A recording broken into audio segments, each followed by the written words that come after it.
You know, it's interesting because we actually discussed that frog in the kettle in the first chapter in Necessary Noise, because that America was falling asleep and we were dying. We thought it was a hot tub and it was really to poison us and steal the founding principles of our country, the eternal truths, the limited role of government that we should have, the free markets. I mean, capitalism and profit is good. The e pluribus unum. I mean, we were so divided into every kind of special interest category that you couldn't even recognize us anymore. You couldn't even say hello to your neighbor.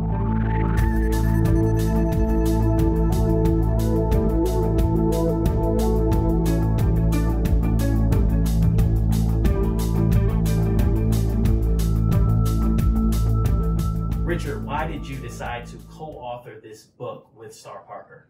Well, it's a great opportunity. Star's really a superstar in terms of in DC circles. Everybody loves her. And in fact, I've known her for 20 years. I met her when I was doing coalitions and outreach for J.C. Watts way back when. So I've known her for a long time, and I was just blessed. She came to me, she asked me, and it took about 2 seconds for me to say yes. Star, why Richard? Why Richard? Because I needed a white male. I wanted to get into the mind of the person who saw Trump before we knew Trump, that saw that the country was in trouble, that saw that we needed someone that would throw the brick against the wall, that we didn't need a politician. Several of my friends were running in that particular election, some that I adored. And then here comes a businessman that I didn't even know anything about. I've never gambled, so I don't know that gambling world. I don't watch TV, so I didn't know him from a TV. I had to look him up. And what I looked up, I was kind of interested in finding out what's the phenomenon. So I wanted somebody that I knew was a Christian, that I knew had a heart for things that I cared about. He runs an organization called Americans for Limited Government. So that really has my passion point.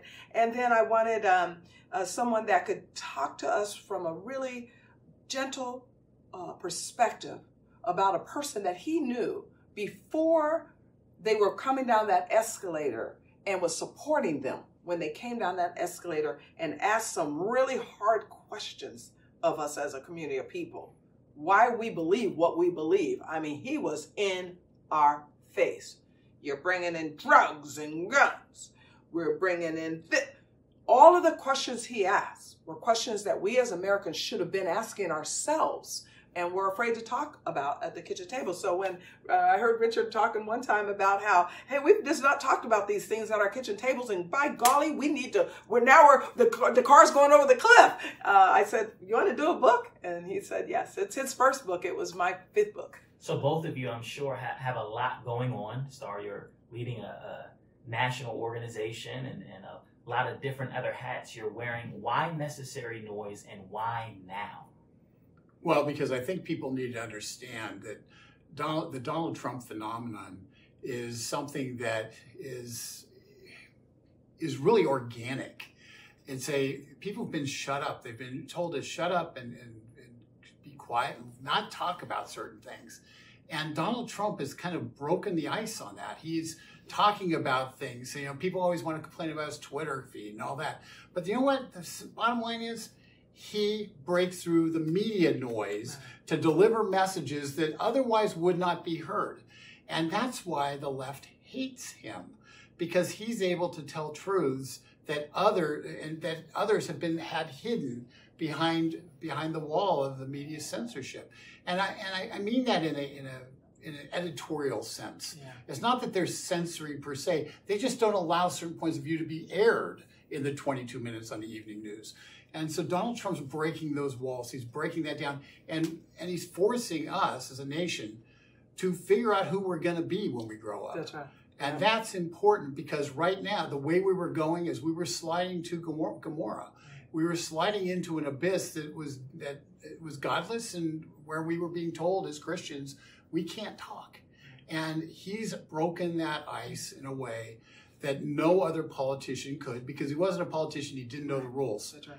Yeah, it's interesting because we actually discussed that frog in the kettle in the first chapter in Necessary Noise, because that America was falling asleep and we were dying. We thought it was a hot tub and it was really to poison us and steal the founding principles of our country, the eternal truths, the limited role of government that we should have, the free markets. I mean, capitalism and profit is good. The e pluribus unum. I mean, we were so divided into every kind of special interest category that you couldn't even recognize us anymore. You couldn't even say hello to your neighbor without wondering whether you were offending them. And so when Donald Trump showed up, you're right, he not only started talking very brashly, but even to the black community. He got around the media that had very limited black information for us. All we saw from the mainstream media was that we were a bunch of gangsters or victims. And yet he came and said, well, what do you have to lose? I mean, he started talking about things that we know we talk about, not just in our churches, but we talk about them in our barbershops. We talk about them at our family reunions. And so when he started asking black people, well, what do you have to lose? It made us start thinking, yeah, what do we have to lose? We are losing ourselves. We've got 25% of our households that live on welfare. And in that community and in our community, we got 75% of our children growing up in single-headed households. We have abortion coming out of every which way. It's the #1 killer in America. So we started having those conversations in Black America just based on him saying, what do you have to lose? And remember when he's called I think it was a private conversation. He said, well, got all these people coming in from these shithole countries. And everybody wanted to pretend that this was so offensive. Right. But yet people from those countries, black people from those countries were saying, they are shithole countries. That's why we live here. So I think that he touched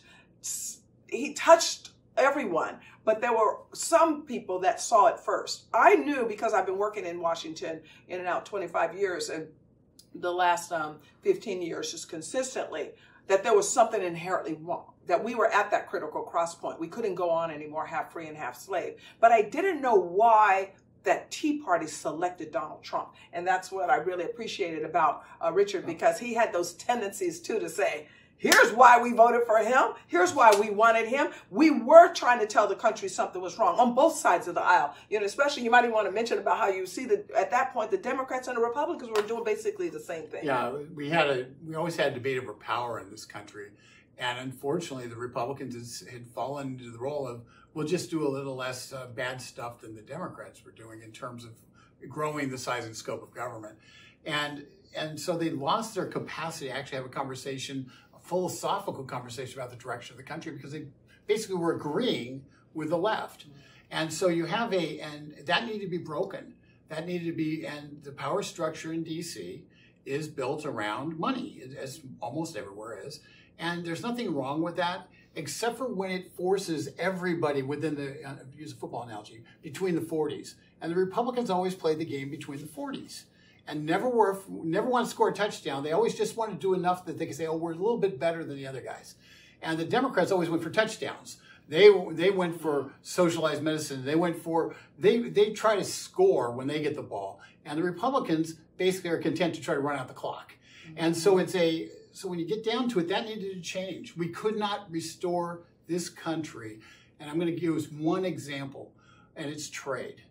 The trade issue, the Republicans and the Democrats alike agreed that sending our jobs overseas was okay. On the Democrat side, they wanted to get some money for welfare, for retraining employees who lost their jobs, which was fine, but those jobs were gone, so I don't know what they were retraining them for. Right. And Donald Trump looked at Middle America and he said, our country's being hollowed out. Yeah. And this wasn't a black or a white issue or Hispanic issue. This was an American issue, where factory jobs were good paying jobs where you work your hands, you get calluses on your hands, you come home, you work a 9-to-5 job, you work hard, and you get paid a reasonable salary, and you're able to take care of your family.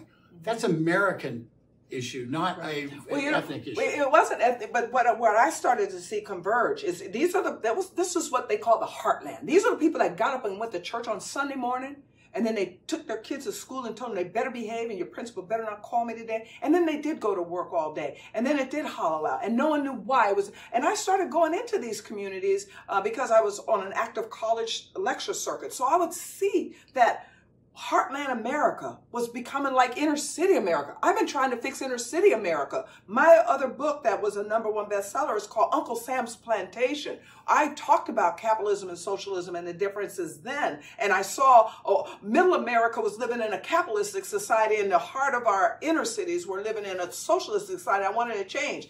In 20 years, the heartland started looking like the inner city, not just in depression and low morale, but then in what happens when you don't have self-worth, when you don't get up and put your hands on something and get them dirty. We started to see the pathologies change, where we started seeing out of marriage birth rates rise in white America. You know, people don't realize that when in the 60s, when they started a lot of this social engineering, the out of marriage birth rate in Black America was 22%. Today it's 72%.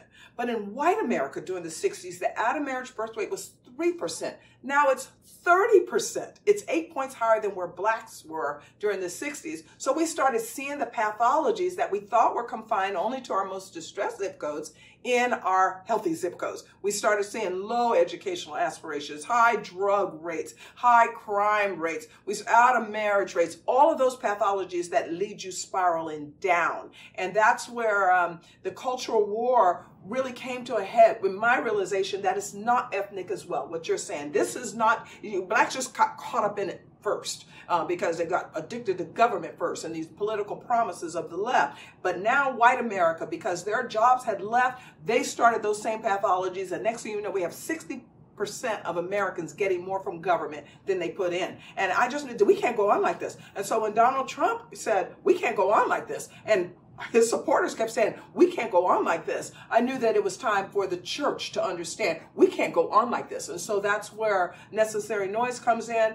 This noise is important. We cannot pretend that the reality is not there. I thought often about what it was like right before the Civil War.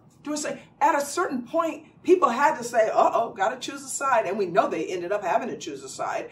The same thing happened, and I'm now talking about the church. The same thing happened during the civil rights movement. At a certain point, you got to say, maybe we should get more involved. It's too many lynchings. This is not good. We saw it during Auschwitz. We saw it during, how in the world are we as a society that a third keeps saying, we love the Lord and we're going to go to church on Sunday morning, not engaged as we're unraveling, and that frog was just totally dying. So we came up with 5 different areas that we said we're gonna address. So not just the trade issues and the swamp noise, but we did the gender noise and the Black noise and the tolerance noise and the opportunity noise. And that's one of the great things about being able to do this, because Star and I, in talking about this over time, I learned awful lot from Star in terms of perspective, and hopefully she learned a little bit from me in terms of perspective. And so when we came together on this book, it is a cumulative effort between the two of us, and it's and hopefully we're hitting the heart.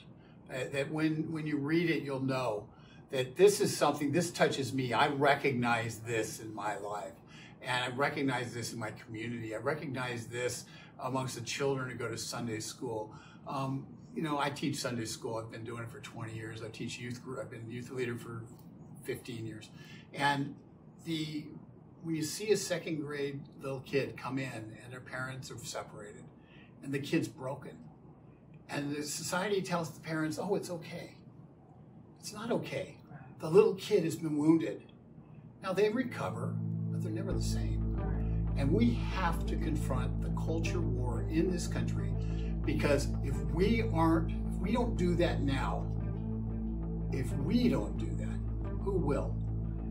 And that's what this book is about, is trying to help wake people up about that particular war and why we all have to be soldiers in that war. Including how we vote, because elections matter.